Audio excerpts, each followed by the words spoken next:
So we are starting our new theme for the month of March, which is cultivating authenticity. And authenticity is one of those words that I just love, and I don't think we use it enough. So March is also Women's History Month. Yes? Yes. Let me see. We got a man in here. Hey, wait. Oh my goodness, it's so good to see you. Oh, this is so wonderful. This is so wonderful. And Wednesday is International Women's Day on March 8th. And their theme, I did some research just to see what their theme was this year. And their theme this year is Embrace Equity. Embrace Equity. So I shared a little bit in the newsletter about their focus, and I want to share it here. Their focus for Embrace Equity is to imagine a gender equal world, a world free of bias, stereotypes, and discrimination, a world that values equity and inclusive, a world where difference is valued and celebrated. Together we forge women's equality. Collectively, we can all embrace equity. And then they have this campaign that they're doing where people take selfies of themselves embracing themselves, just giving themselves a hug to symbolize embracing equity. So this was very inspiring to me as I was preparing for the sermon, because it's about being authentic, right? Embracing equity is about cultivating authenticity. It's about people being who they are without any danger to being who they are. Yes? So I like looking up the terms of words, as you all know by now. It's kind of my thing. So I looked up the meaning for cultivating and authenticity. So cultivating means to prepare and work on, to promote or improve the growth of, and this is my favorite, to devote oneself to. The origins of cultivate is to care for and to till, like you do the soil, right? To till is to cultivate. And authentic means not false or copied, genuine and real. It also means having an origin supported by unquestionable evidence, authenticated and verified. And the one that I love is representing one's true nature or beliefs, true to oneself or to the person identified. And the origins of authentic is coming from the author, genuine, the original, primary, or first hand. So if we put those definitions together, cultivating authenticity is to devote oneself to one's true nature. To devote oneself to one's true nature. Or to prepare or work on the unquestionable evidence coming from the author. And who is the author? We are. We are the author. God is the author. First Cause is the author. So for International Women's Day, they're asking us to imagine a gender equal world by embracing equity. I'm 100% on board with that.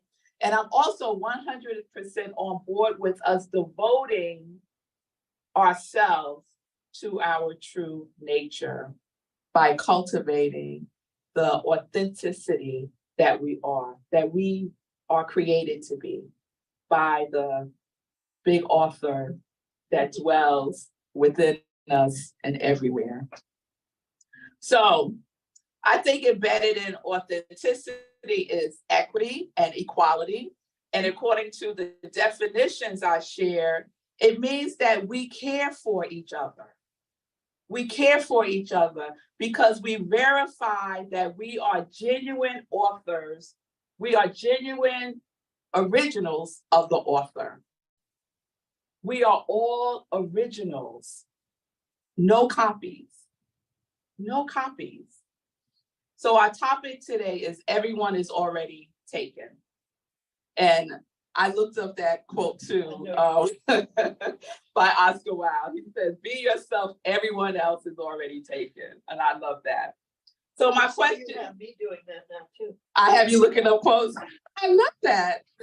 Yes. So my question is, if you're not being yourself, then who are you being? Proud your mom. He's not lying. You are in a comedy club, Ira.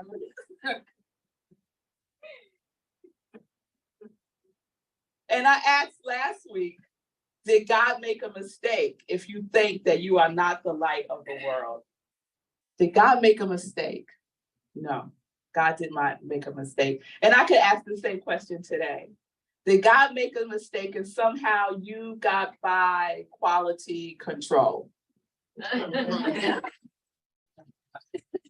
Are you on the recall list? I don't think so. I don't think so. So we are the unquestionable evidence showing up as love's representative. And we are embracing our divine and human right to be authentically who we are. So it's time to stop unauthenticating ourselves and each other. Like, let's stop doing that. Let's stop unauthenticating each other by not recognizing that we are divine beings, that we are the original, individualized expressions of God. Let us see each other as such. So I love this text in the Bible. It's from Psalms 139, 13 and 14. And you might be familiar with this. For you formed my inward parts. You covered me in my mother's womb. I will praise you, for I am fearfully and wonderfully made. Marvelous are your works, and that my soul knows very well. So the word fearfully and wonderfully made is a misinterpretation of the word in this context.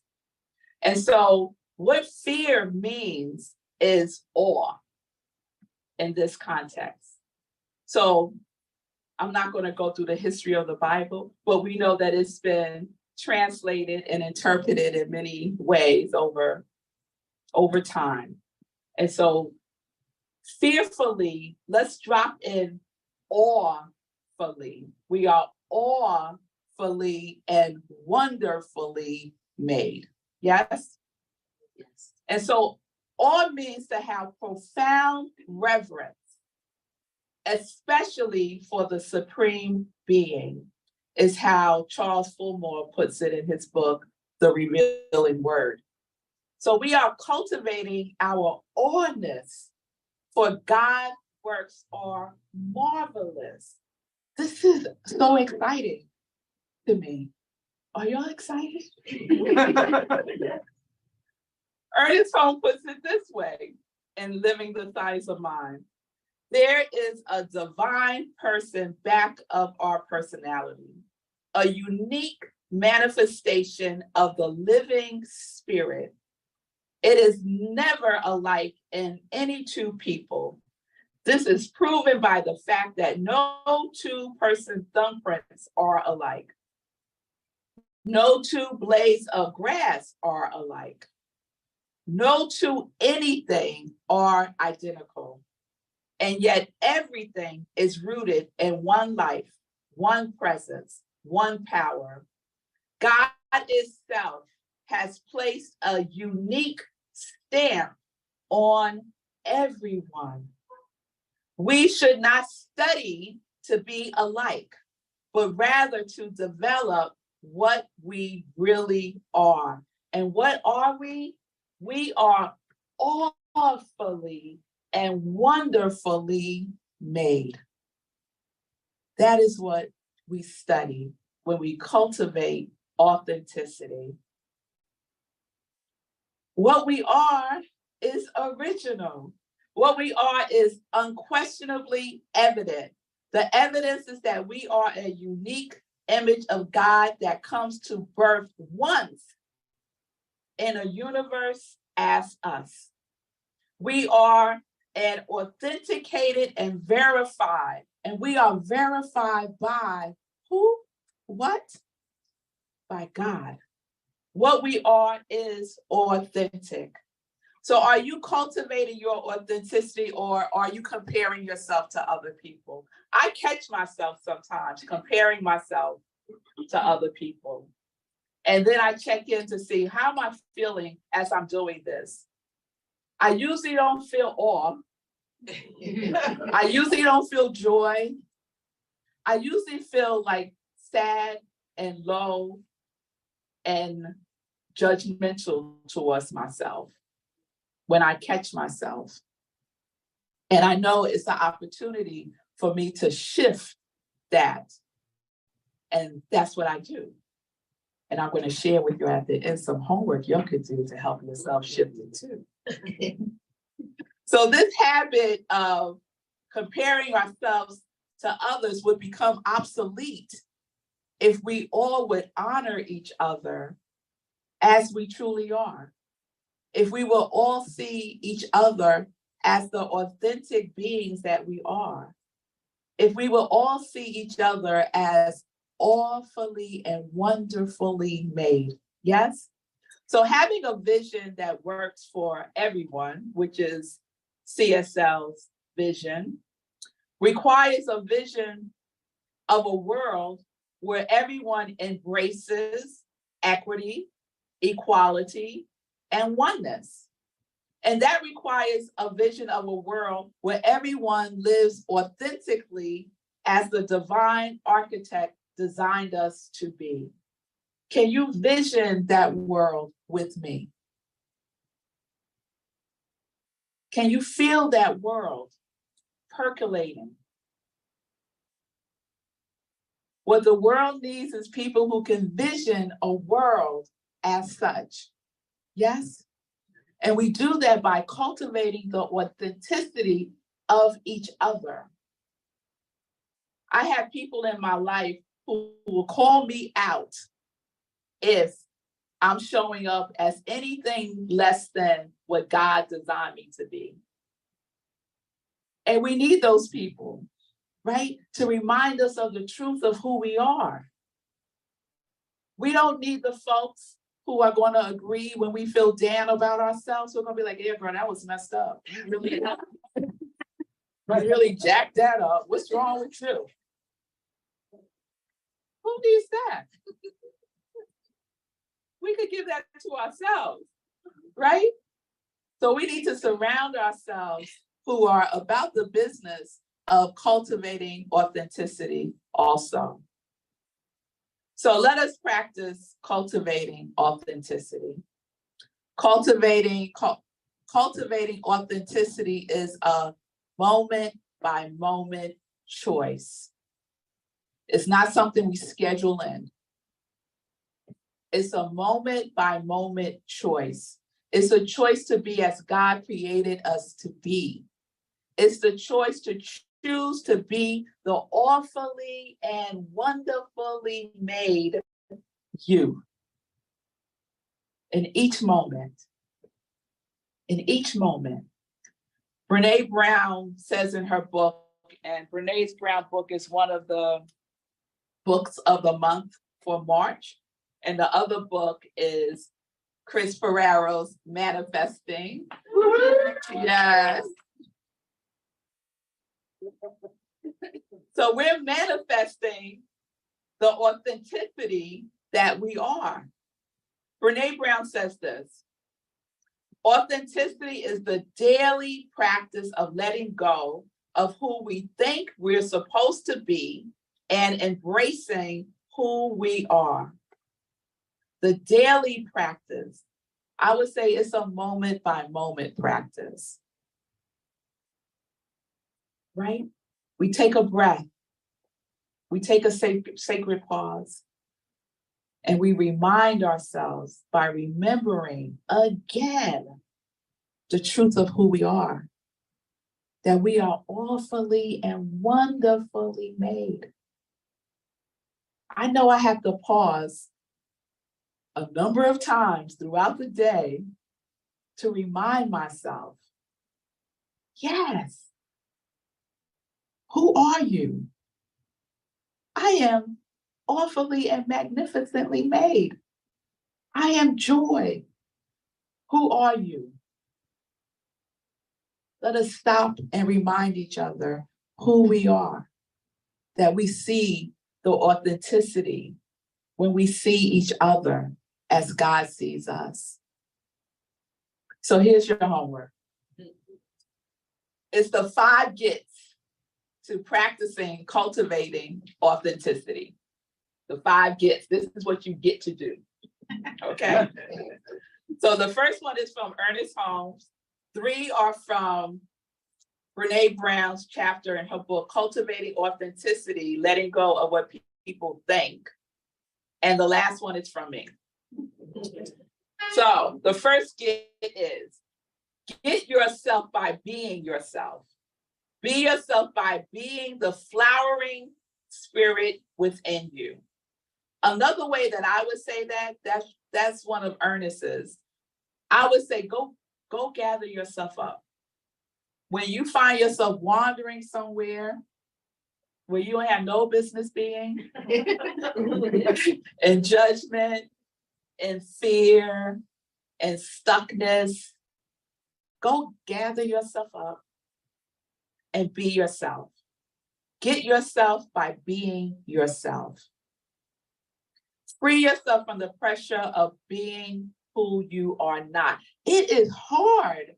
It is harder, y'all, to be who you're not than it is to be who you are. It's true. It takes more energy to be who you are not than it is to be who you are. And the reason for that is because your true nature is to be a reflection, an expression of the divine. It's part of our DNA. It's part of our design. Let me get to the second get. The second get is get deliberate. So this is Brene Brown. She says, find a mantra, a word, or a saying that grounds you in the truth of who you are. So Brene Brown's mantra is, don't shrink, don't puff up, stand on your sacred ground. My mantra is, I am joy, don't mess with me.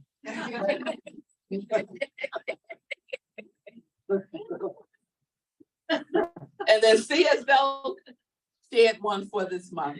I love and accept myself exactly as I am. So create one for yourself, one that you will remember, right? When you have to go get yourself, gather yourself up. You want to gather yourself up by using your mantra, something that reminds you your statement of truth of who you are. The third get inspired. Do something that inspires you. Be courageous about inspiration. Inspire yourself by standing in the truth of who you are. I recently took a class with, some of you might know Joel Fostinos, and he was teaching one of Julia Cameron's books, her latest book, Right for Life. Because I have a book in me that's been in me that needs to get out of me. And I haven't been doing what I need to do to make that happen. And so the Right for Life class was based on her book by the same name, where she is basically just telling you what her process is. And it's so gentle and it's so easy, you know? And one of the tools that she used from the artist way is artist date. So let's have an authenticity date. Let's inspire ourselves with the authenticity date. This is the date that you just do with you, yourself, and I, and God. It's not a girls' trip.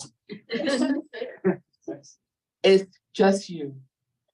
Spending time with the authentic you, doing whatever it is your heart's desire. The fourth get going. Get going with being authentic. The goal is authenticity, not for other people's approval, acceptance, or even being liked. Make authenticity the priority. So I know we've all been in situations where everyone was going a certain way and you felt in your spirit, I don't think that's the way we should go, right? It's a moment for you to stand in your truth, to be authentic, right? But I might be concerned that if I say that, then people might not like me anymore. Or people pleasing comes up, or codependency comes up, right?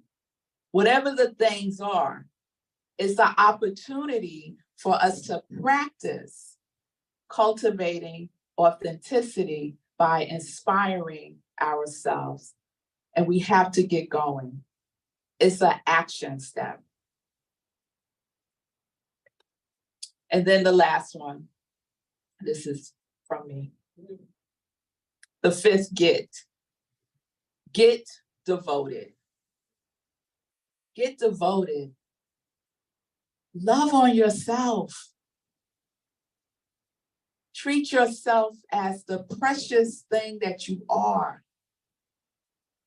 Devote yourself to your true nature. So this is a practice that I started a couple of years ago. So I write down something that I appreciate about myself every day, and I put it in a jar. And when I'm having a really challenging day, I go to the jar and I pick one of those things out and I read it to myself out loud. And so that's my devotion time with myself. Because stuff happens, right? And we have to be able to minister to ourselves. And so that's one thing that we can do. We can get devoted to ourselves, devoted to our true nature. So y'all got those 5 gets? Yeah. All right. Get yourself, get deliberate, get inspired, get going, and get devoted. All right. You're gonna try out some of them? Yeah. Okay, all right. I would love to know how that goes. So I'm gonna close this with a spiritual mind treatment that you might not consider a spiritual mind treatment. And it's the Psalms 139. And Psalms means sacred song or poem. So this sacred song from Psalm 139 is called God's knowledge, God's perfect knowledge of us. God's perfect knowledge of us. So let's just take a moment and go within, take a breath, center ourselves. Here's another get centered.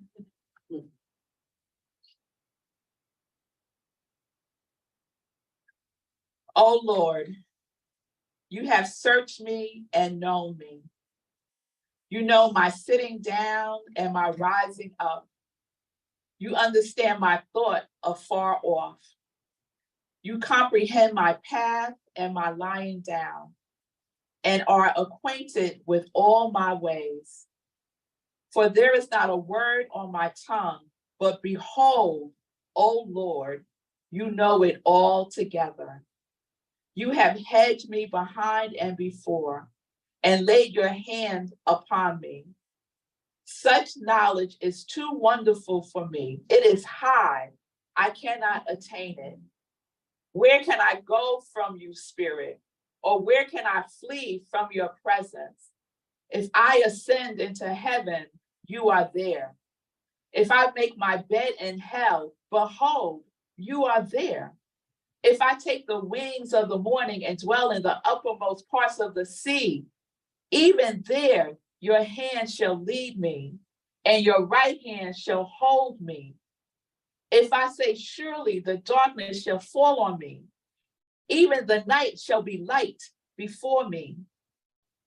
Indeed, the darkness shall not hide from you, but the night shines as the day, and the darkness and the light are both alike to you. For you informed my inward parts. You covered me in my mother's womb. I will praise you, for I am awfully and wonderfully made. Marvelous are your works, and that my soul knows very well. My frame was not hidden from you.